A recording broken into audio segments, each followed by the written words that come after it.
89 news के साथ मैं हूं सत्यान अली और मेरे साथ मौजूद हैं शहरयार साहब। कराची में अफसोसनाक वाक़या पेश आया जिसमें मुस्तफ़ा आमिर और अरमगान के दरमियान जो एक इशू चल रहा है, जिसमें मुस्तफ़ा आमिर जो उसका मर्डर हुआ है और उसमें बड़ी एक डेवलपमेंट हुई है जो अभी तक किसी ने इस वाले से कोई अपडेट नहीं दी। ये अपडेट देंगे सिर्फ शहरयार साहब। शहरयार साहब जानते हैं कि वो अपडेट क्या है।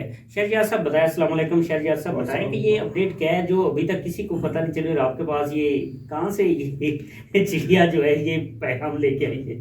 सुल्तान साहब, बहुत शुक्रिया आपका। देखें, इस केस पे आपकी भी बड़ी गहरी नज़र है और हम इस केस के जो है बतौर इन्वेस्टिगेटिव जर्नलिस्ट भी बड़ा इस केस पे नज़र रखे हुए हैं। ताज़ा तरीन इत्तलात ये है कि अभी आपको जो हक़ाइक़ दिखाए जा रहे हैं, एक मीडिया हाउस, जैसा कि मैंने पिछले प्रोग्राम में भी बड़ा आपको वाज़ह किया था कि एक मीडिया हाउस इस पर बहुत ज़्यादा हाइप क्रिएट कर रहा है और वन साइडेड जो है ना चीज़ों को लेकर चल रहा है और उसमें जो सहाफ़ती असूल हैं उसकी भी थोड़ा सा उसको पस से पुश डालते हुए बहुत ज़्यादा बड़े बड़े दावे किए गए। अब बात ये चल रही है कि जैसा कि मैंने आपको पहले भी बताया था कि सुल्तान, इस प्रोग्राम जो पिछले प्रोग्राम में मैंने आपको बड़ा वाज़ह किया था कि ये जो केस है ये इतना सादा केस नहीं है।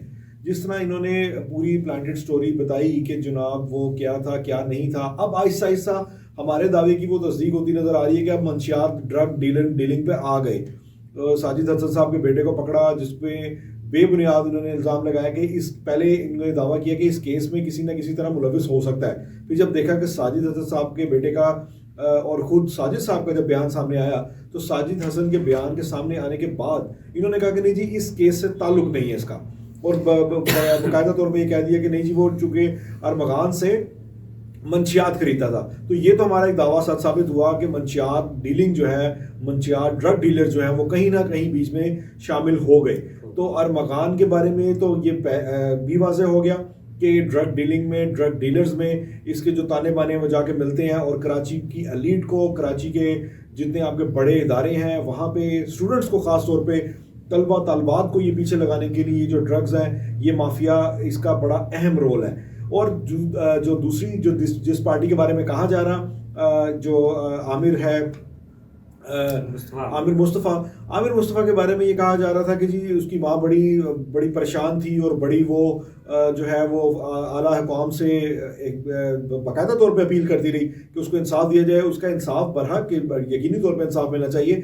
लेकिन मैंने आपको ये खबर दी थी कि दोनों पार्टीज ही जो है ड्रग डीलिंग में मुलविस हैं, दोनों ही ड्रग माफिया से इनके कनेक्शन हैं और कराची की एलीट को ये ड्रग सप्लाई करने में मुबैना तौर पे ये दोनों पार्टी जिम्मेदार हैं। और ये जो झगड़ा है ये भी इसी चीज़ का शाखसाना है।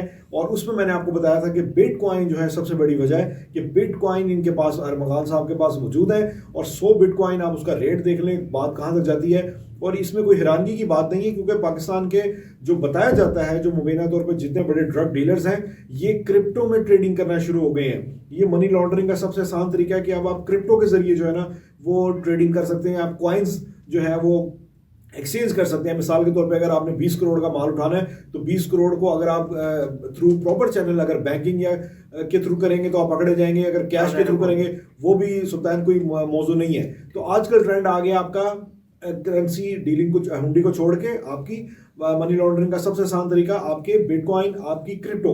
तो क्रिप्टो से यहाँ पे आप एक पल भर में, आप एक सेकंड में, 5 सेकंड में आप बाइनेंस चेन को इस्तेमाल करते हुए जो सरमाया आपका, जो आपके डिजिटल करेंसी है वो आप बाहर मुंतकिल करते हो और बाहर से विड्रॉ करना आसान है क्योंकि वो टैक्स पे करके, वो एक उस अमाउंट को टैक्स पे करके वो आराम से विड्रॉ हो सकते हैं। ये देखें बड़ी चीज़ कि बाहर के मुल्क में हम टैक्स पे करते हैं लेकिन अपने मुल्क में हम टैक्स पे नहीं करते। हाँ। इसकी वजह क्या है? देखना, ये बड़ा अफसोसनाक ये बात है कि हम दूसरे ममालिक में जाके सारे टैक्स भी देते हैं, उनके सारे कानून जो है वो भी हम फॉलो करते हैं, लेकिन अपने मुल्क के अंदर हम टैक्स नहीं देते। हालांकि अगर अपने मुल्क में टैक्स देंगे तो वो टैक्स जो है ऑटोमेटिकली यूटिलाइज होगा और मुल्क में खुशहाली आएगी। लेकिन यहाँ हम टैक्स देने को तैयार नहीं, दूसरे मुल्क जाके हम टैक्स देते हैं। बिल्कुल ऐसी है। देखिए, यहाँ पे सबसे पहली बात यह है कि कानून की अमलदारी कहीं नजर नहीं आती ना। जब आपका कानून ही स्ट्रांग नहीं होगा, अब उस पर अमल दरामद नहीं कर पाएंगे तो फिर डेफिनेटली इस तरह की चीज़ें तो होंगी। फिर टैक्स चोर भी सामने आएंगे, फिर अरमगान जैसे जो है आपको क्रिमिनल माफिया भी सामने नजर आएंगे कि बैक एंड में क्या कुछ कर रहे होते हैं। और सामने अब कभी आप सोच सकते हैं कि अरमगान जो है, अगर ये एलीट में जो है मुबैना तौर पर अगर ये मंशियात स्मगल करता है तो इसकी कमाई, ये काला धंधा है। अब ये एमनेस्टी के चक्कर में होंगे कि किसी तरह हमें इसको ब्लैक मनी को वाइट किया जाए, तो ये इतना बड़ा नेटवर्क है जिसको पकड़ना बहुत मुश्किल है। और मैं यही आपको निशानदेही कर चुका हूँ कि बिटकॉइंस आपकी क्रिप्टो मनी लॉन्ड्रिंग में जो है इस्तेमाल होती हैं, और इस केस में भी भाई ना यही कुछ हो रहा है कि दोनों पार्टीज की जो ड्रग डीलिंग में जो लड़ाई है ये बढ़ चुकी है, और जो है मुबैना तौर पे यकीनी तौर पे मतलब इसमें कोई ना कोई बड़े स्टेक होल्डर भी बीच में मुलविस हैं। जाहिर सी बात है कि 100 बिटकॉइन जो है वो तफ्तीशी भी अगर देखेगा तो उसकी भी मुंह में राल टपकेगी कि भाई 20 बिटकॉइन में गई, एक बिटकॉइन ही मैंने दे दो। So this is the main thing कि ये चीज़ें बड़ी क्लियर है। और मैं जो आपको खबर देने वाला हूँ सुल्तान, वो ये है कि अब जो है पैचअप की तरफ कोशिशें हो रही हैं।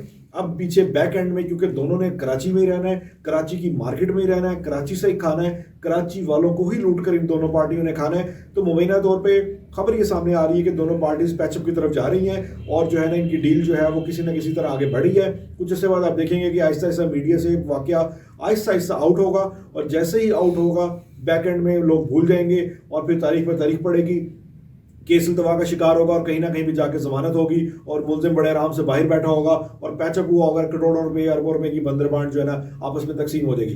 तो ये पाकिस्तान का अलमिया कि कराची के हाई प्रोफाइल केसेस जो हैं वो इसी तरफ जाते हैं कि कहीं ना कहीं पैचअप होता है, क्योंकि मरने वाला तो मर गया। अब मसला ये है कि कारोबार तो करना है, धंधा तो चलेगा, अब उस धंधे को चलाने के लिए कहीं ना कहीं डील होगी। ये मैं आपको बड़ा अपने सोर्सेज के हवाले से मैं आपको कोट कर रहा हूँ कि अब बात जो है ना अगले फेज में जा चुकी है, और कहीं ना कहीं डील की तरफ ये बात नेगोशिएशन आगे बढ़ रही है। बहुत बहुत शुक्रिया शाहरियार साहब, आपने बड़ी अच्छी गुफ्तगू की और आपने सारी चीज़ें जो है बड़ी तरतीब से आपने बताई।